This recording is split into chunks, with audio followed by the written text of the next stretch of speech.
Welcome to the 111th edition of Make Pro Wrestling Majestic again. I am, at least as of right now, your Majestic Champion, Tiger Height. And I'm Peanut Gutter. You haven't done the thing yet? I have not. Oh, okay. So I will be doing that later. Now, we're going into our shows, and let's start off with Triplemania.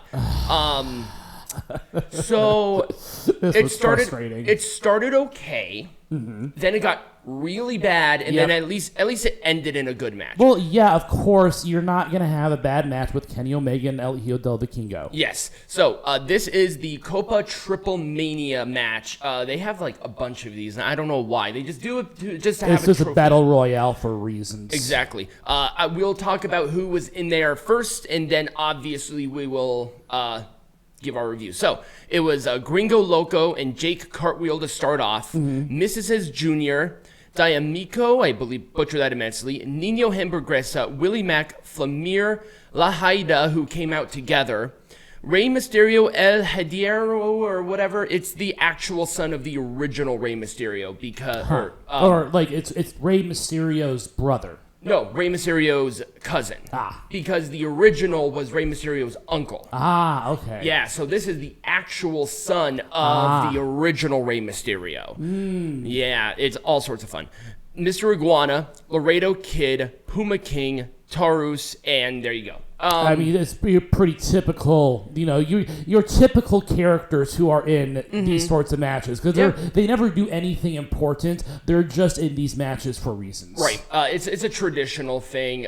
The one thing I do like about these matches is that they did further a couple of other storylines, and I thought that was really cool. But these storylines are mainly television-related storylines. Yes, these are television stories, yes. Well, there was the Mask versus Mask match that Aramís attacked. There was that one. But it was Flammer and Hiedra for the final two, and Hiedra wins. She is the first female to win a Copa Triplemania. And then the first two women that were in the finals, of course, as well. Yep, exactly. Which I thought was really neat that they did that. But if Niño Hamburguesa won, he would have been, I think, the first one to win a back-to-back Copa, because he won Copa at the last the first Triplemania this year. Because remember, we have 3 of them here. Yep. It'll be my last Triplemania I'm watching, because I won't be in town for the last one. Orange Cassidy, thumbs up. It was perfectly acceptable for an opener, but it's an opener. So this was a World Cup match. It was Team Mexico basically versus the rest of the world. Which is what? Why? This is so dumb. It was really dumb. I don't understand. The match itself was actually wrestled fine overall. Messy at times, but I thought... I mean, multi-person matches are always going to have a little bit of mess in that. The one thing that I hated was the ref drama. Because it was the father-son, and there was, one of them is a heel, the father doesn't like it, and it kind of overshadowed the rest of... It kind of overshadowed the match itself. Yep, and this was our first indication of audio issues. There was a bunch of those. There was. It made it very hard to watch. And coming from this show, sometimes we have our own audio issues. Yep. It was just kind of annoying, but it was there, and it needed to stop. Overall, by the way, it was a bridging suplex. I don't know why he keeps changing it to duplex, but it does a suplex for the win. And next match. I would give that match an Orange Cassidy thumbs up. And that's being nice. Yeah. Because I don't have one way or the other. Vampiro, Jack Evans, and Aramís taking on Pagano and La Rebellion. This was a fucking mess. Yeah. There wasn't even a winner. I don't even know what happened half the time. Well, I mean, okay, Pagano, he had a cool entrance. He looked really cool, but I just don't... I say it every time. I do. Because I just don't get it. I don't get it either. He's not very good. It's like Vampiro. It's like, dude, stop. Right. Just get out of the ring at this point. You are not the same. And it's so weird that he was aligned with La Rebellion and NWA, and then they're here in a 6-man. Right. Switch Pagano and Vampiro, and maybe I can make sense of it. Yeah. But this was just a random match. Yep. La Rebellion sang their own entrance song out, and I thought that was really cool. But other than that, it was just a fucking mess of a match. But there is a positive here. Tejano returned. Yes. And he is back with AAA. Thank God. Because they need some. They need some star power, Yeah. and Tejano is one of the longest reigning mega champions ever. Yeah. So I think him back. Was he in CMLL or was he somewhere else? He was in CMLL. I think he took a break after his second stunt in AAA because I know Tejano from Lucha Underground. Yes. That's where I got familiar with Tejano and just Lucha in general. But yes, he returned, and basically him and Taurus attacked everybody. I liked it. Now the Mercenarios are back, but there was no actual conclusion to this match. It just sort of stopped, and this gets a thumbs down because of that. Yes. I can't stand it when there's no rhyme or reason for that to happen. Right. And I think they just did that for Tejano's return. Yes, they did, obviously. But it was a mess.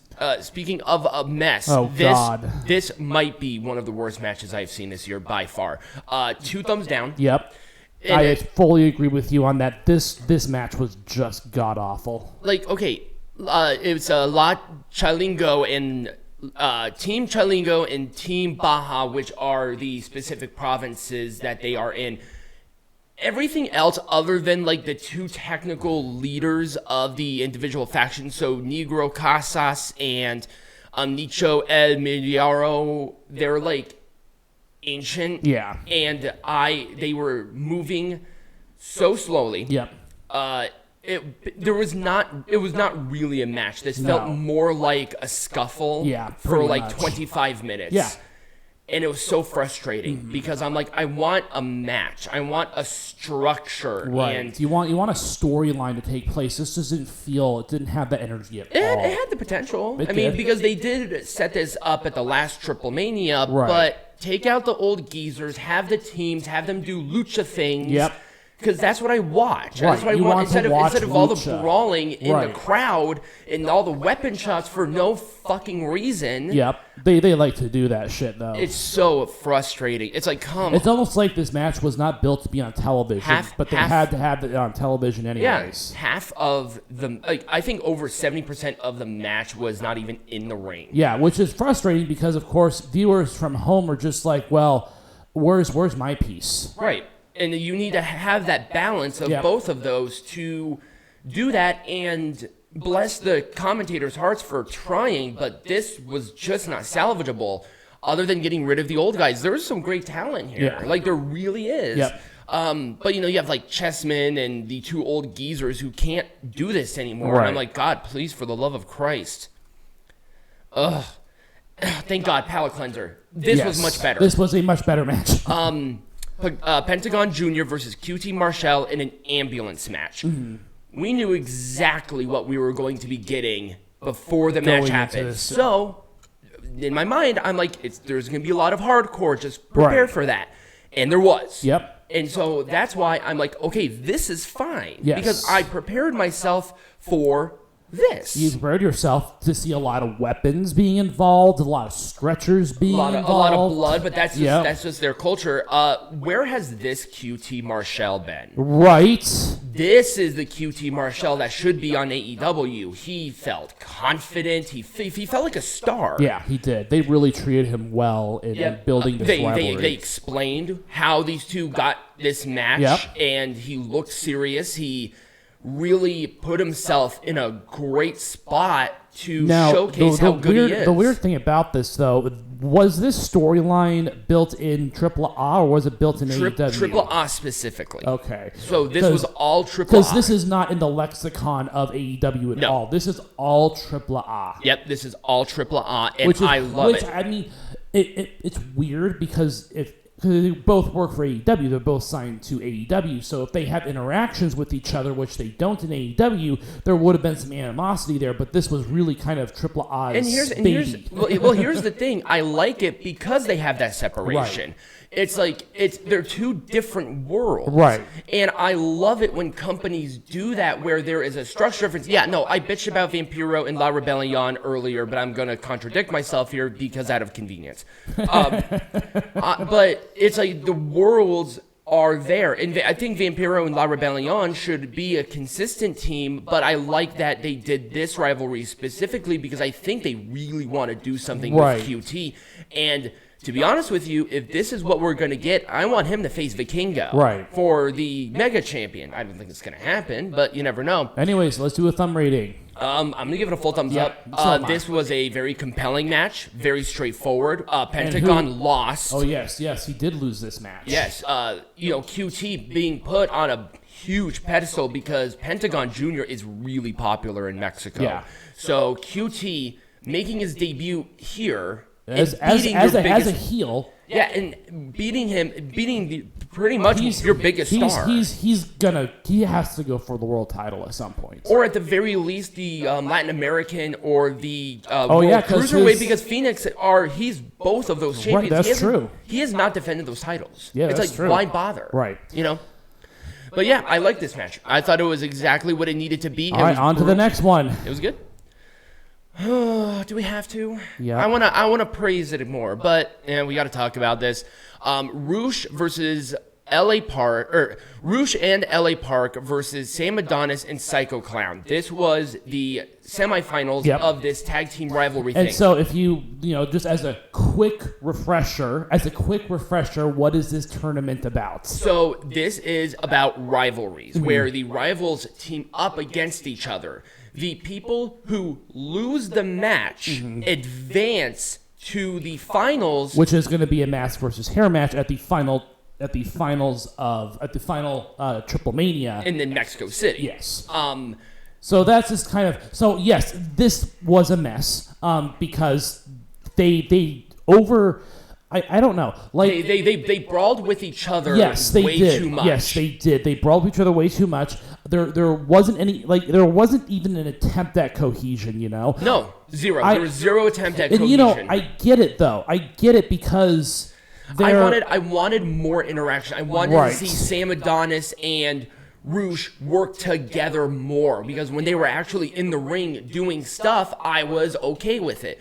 But it's like, okay, you're ripping the mask, there's blood everywhere. I get that, but at the same time, you have such potential for amazing story here and amazing work, but they just straight up didn't do it. No, they did not. They didn't do a good job. Again, it's kind of like when enemies have to be friends for a while. It's like let them kind of be friends, because of course they're fighting for a greater cause, which is they don't want to fucking lose, because if they lose, then they have to advance. Right.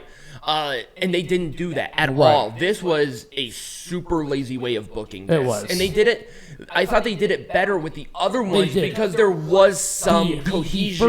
The first round was a lot better. Yeah, this was just put guys in there, and basically they said that their bitches are fat. Like that's essentially what it did. This was a drunken bar fight, not a match. Right, and I wonder too if maybe like the tension is building, because it's like they lost once already. They don't want to lose again. But they didn't explain that.